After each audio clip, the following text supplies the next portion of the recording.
For psoriasis, there are factors in your environment and yourself that can make a difference. People's symptoms get worse with smoking, stress.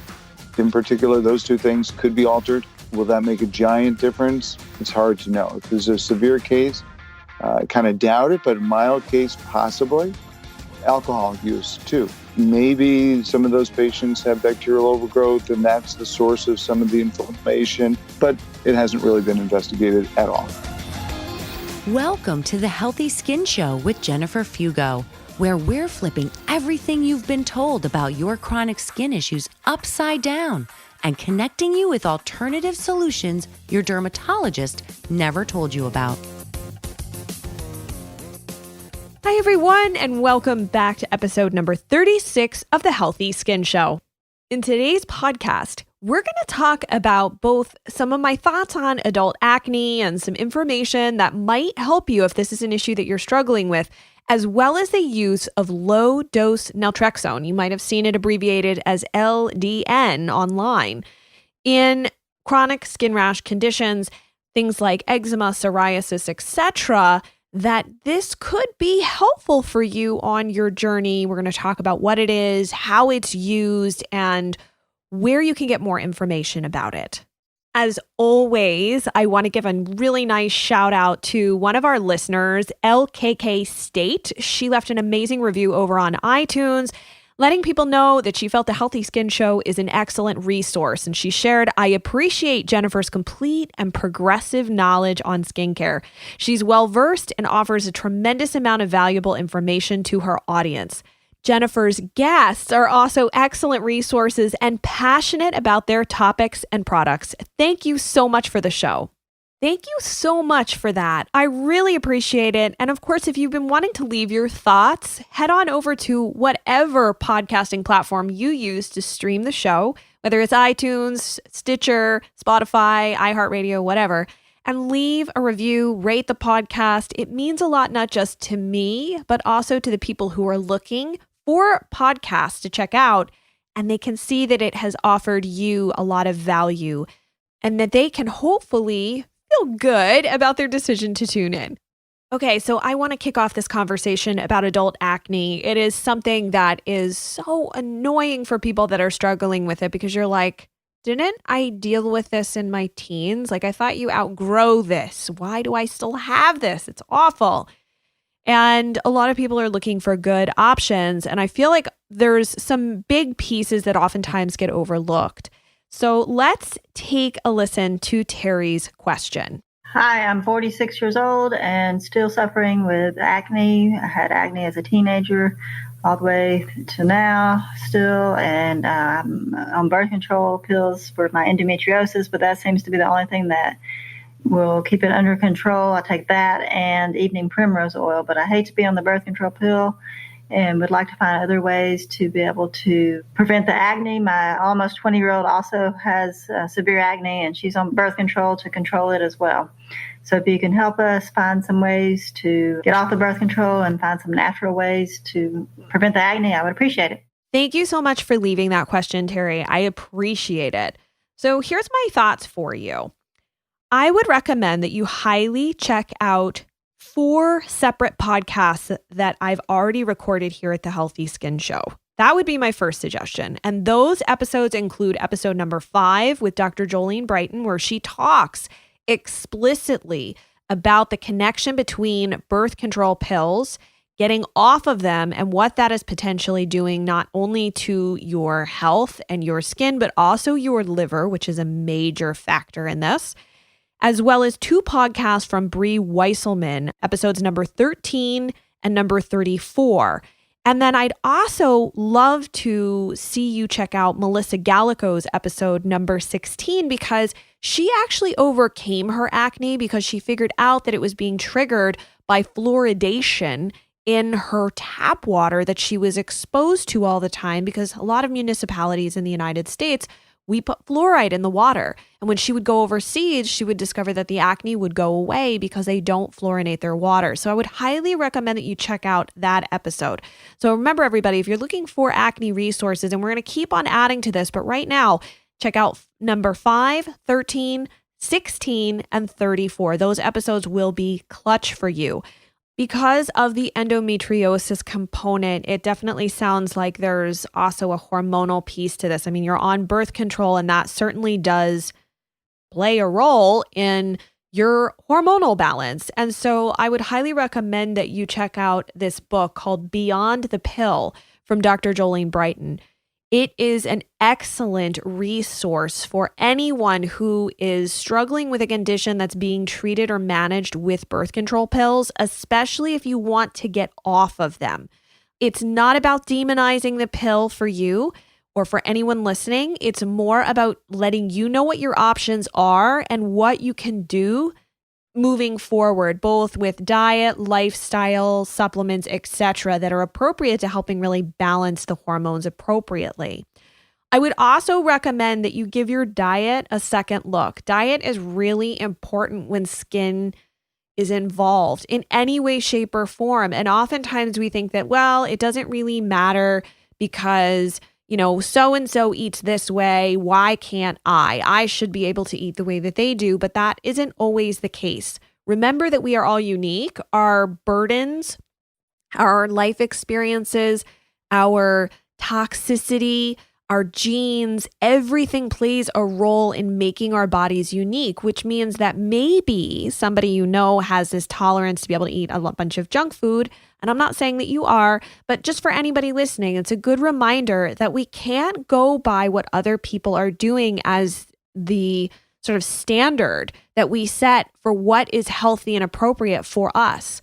And so maybe test out removing dairy. Dairy might be one of those big triggers, or it could just be cleaning up your diet in general, and that may help things. However, I suspect because of the addition of the birth control pill, that there are other factors here that definitely need to be looked at, including your gut, your liver, as well as nutrient deficiencies, because the birth control pill does deplete very specific nutrients. And the other piece to this of balancing hormones, another person to check out is Dr. Carrie Jones. She knows a ton about hormones. I will put links to all of this in the show notes, all of the episodes, the book Beyond the Pill, as well as a link to how you can connect with Dr. Carrie Jones. She's a really, really brilliant doctor, and I'm actually going to have her on the show coming up in the next few months. And the other piece to this, if you're wondering what's going on with your hormones, because this is an important thought to process here, is that you may want to consider doing some sort of hormonal testing. The only thing is the testing should be done with a practitioner that really, truly understands how to look at the labs, and that way they can translate it into meaningful steps that you can take. I will also say this.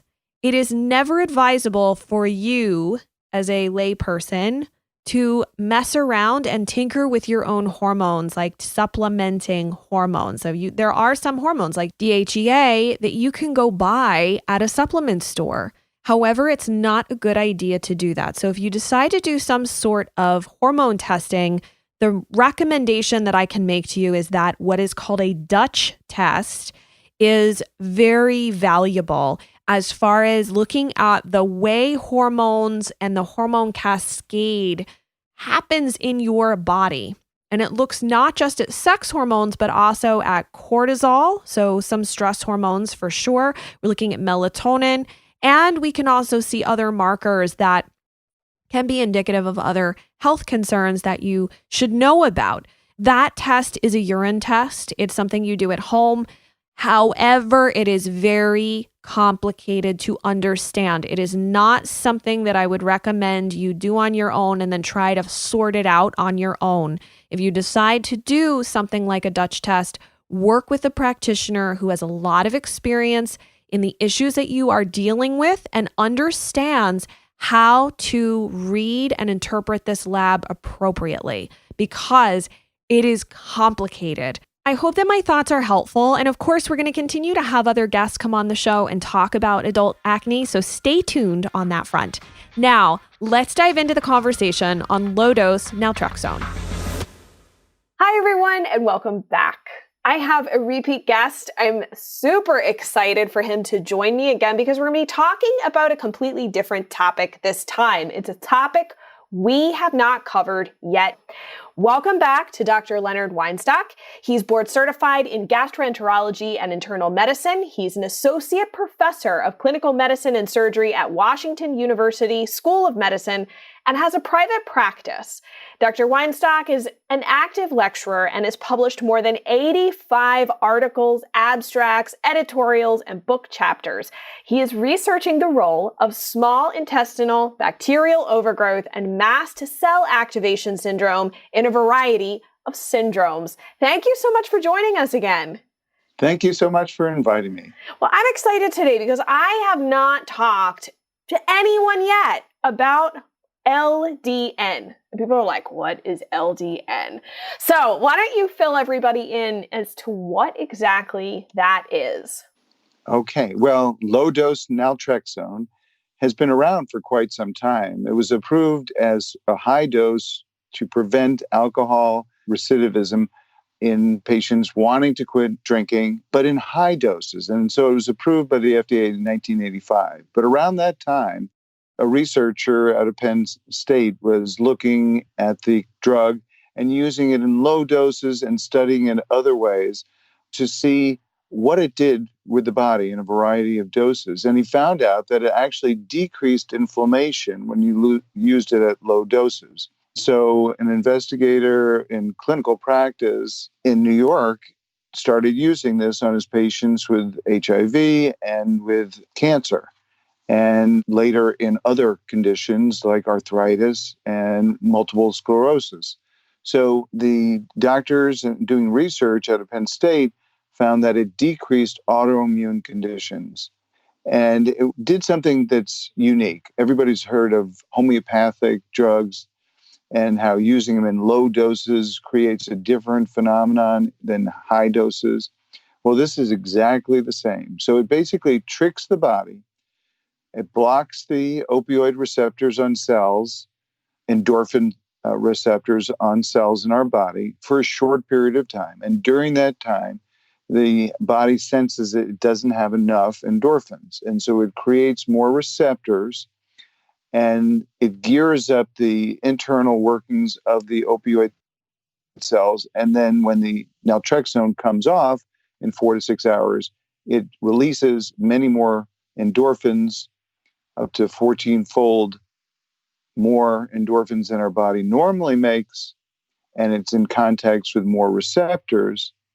But those receptors are not just on pain fibers, and they're not just on the guts fibers receptors, but also on receptors on the immune cells, in particular the lymphocytes, and also possibly the mast cells.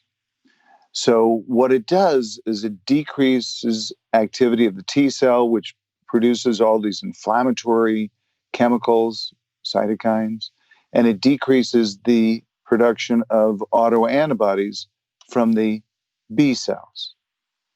And it may reduce the activity of the mast cells. And what's interesting is the first time that I started to learn about this particular drug was with clients who have Hashimoto's. So I was very familiar with its use with that. However, you have had some experience dealing with patients who have psoriasis. And that's why I thought this was such an interesting conversation, is this intersection between what you said, this drug that can actually help symptoms in folks that have an autoimmune disease. So can you talk a little bit about where to get here with psoriasis and like how does that help them?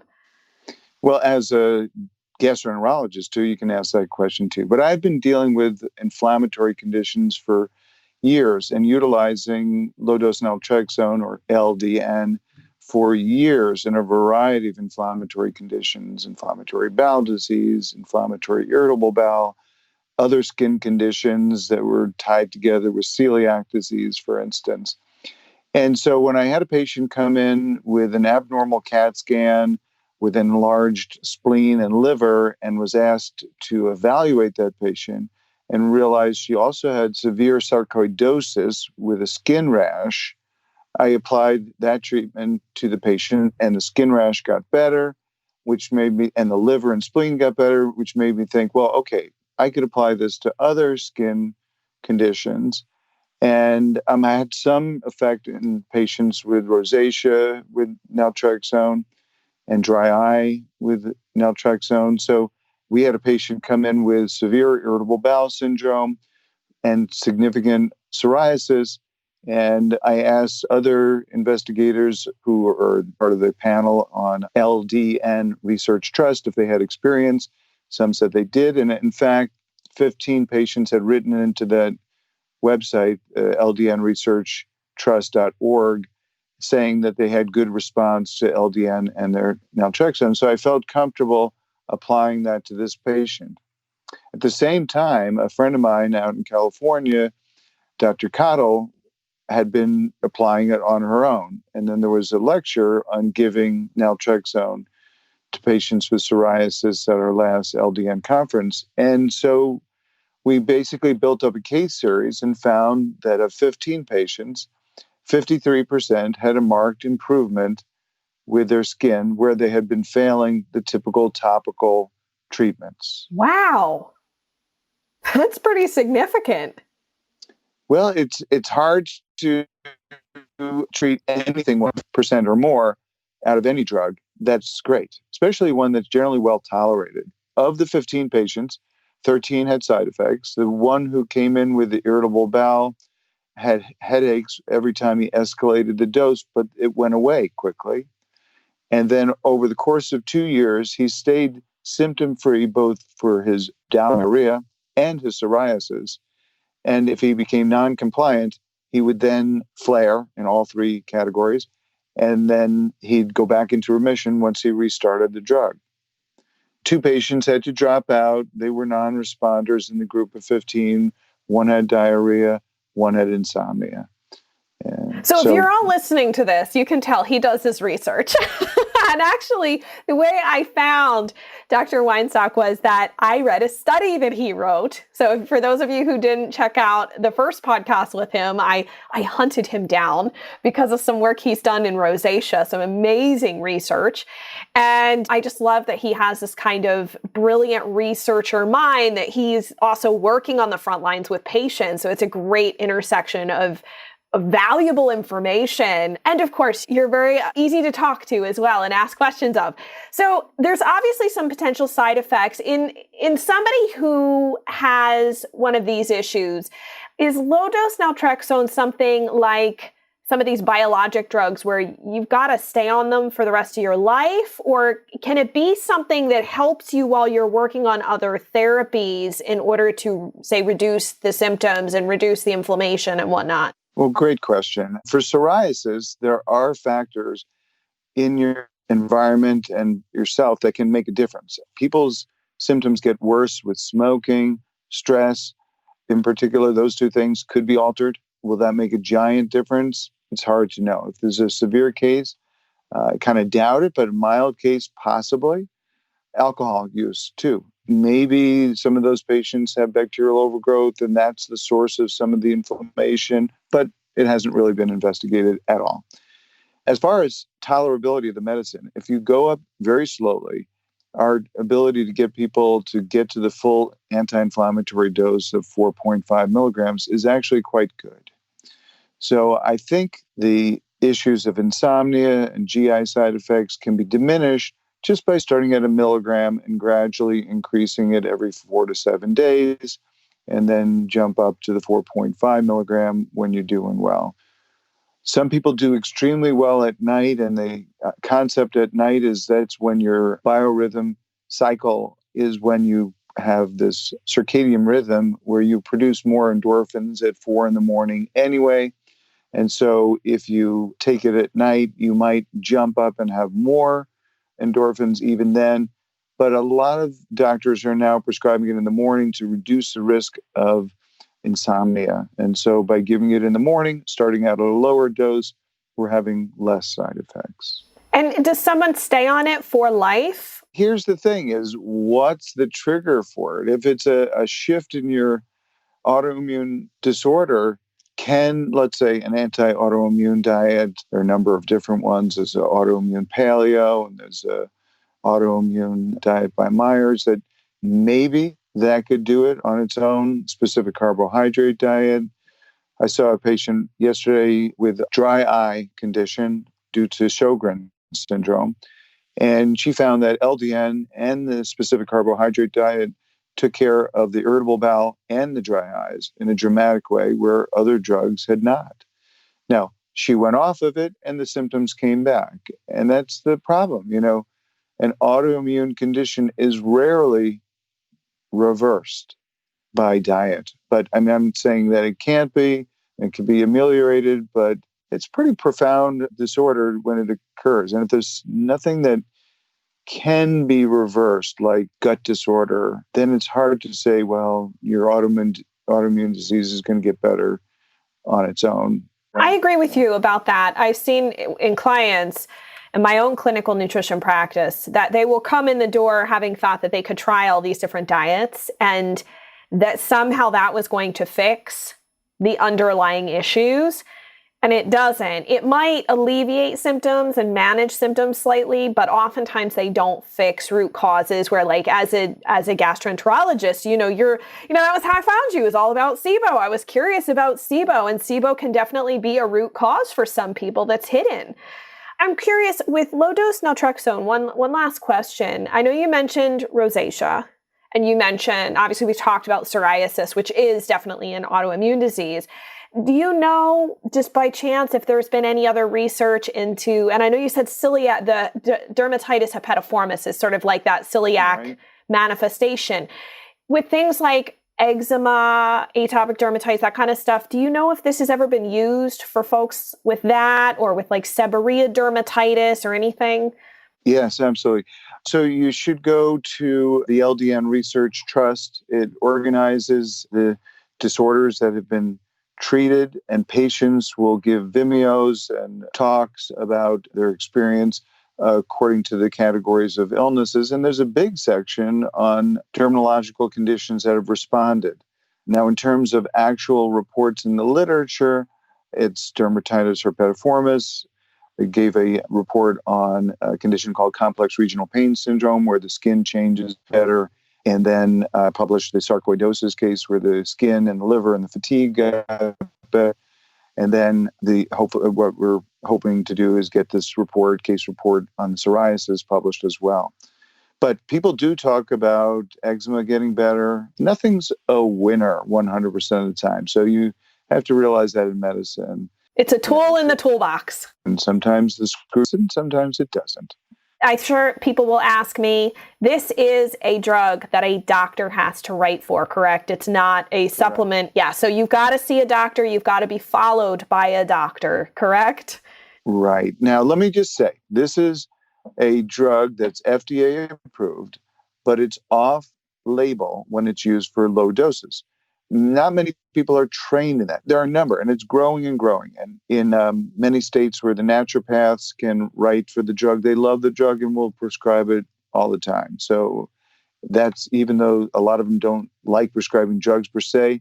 I just gave a lecture for the New Hampshire naturopaths, and they have used it with a lot of utility and find it to be very helpful. And then there are resources both on the LDNResearchTrust.org and also the LDNScience.org of having doctors who prescribe in different states and also telemedicine. So you can literally get it all over the world with a doctor. With a doctor. And there are many that will do it and that are interested. Great. Well, I think that's a good resource. And I always like to specify for people, especially with this case, this is something where you need to work with a doctor that is qualified to write a prescription in your state. I know naturopaths are not licensed in all 50 states, so you'll have to see what's available for you and talk to your doctor. But I'm going to link up to that website, LDNResearchTrust.org, in our show notes so that everybody can go and check that out. I think that sounds like a fantastic resource. And I just want to thank you so much for joining us and giving people hope, because I think that everybody's journey is a little bit different. Everybody's root causes are different. But when you can find information that's not readily available, this might be another tool in your toolbox that might help you get to a more comfortable state, and as you walk one foot in front of the other, and to get to a new healthy normal for yourself. So thank you so much for joining us. I really appreciate it. You are welcome. I know it might be kind of strange, guys, that I'm talking about a medication, right? Because a lot of us want to know what the natural options are. However, sometimes you do need a little bit of help. And that's why I thought giving you this other option to begin researching for yourself, it might be a good choice. Obviously, the decision about whether you even talk to your doctor about low-dose naltrexone and consider using it is entirely up to you. I just want you to have all the possible tools in front of you so that you can make the best decision for yourself. All of the links that we discussed today will be in the show notes for this episode. And of course, if you have any questions or comments, leave them on this episode's post. That way, we can get your questions answered. And don't forget to share this podcast, not just this episode, share the whole podcast with someone you know and love, or even in a Facebook group or an online forum where you feel like people would really get value out of what we're sharing here. Thank you guys so much for tuning in, and I look forward to seeing you in the next episode.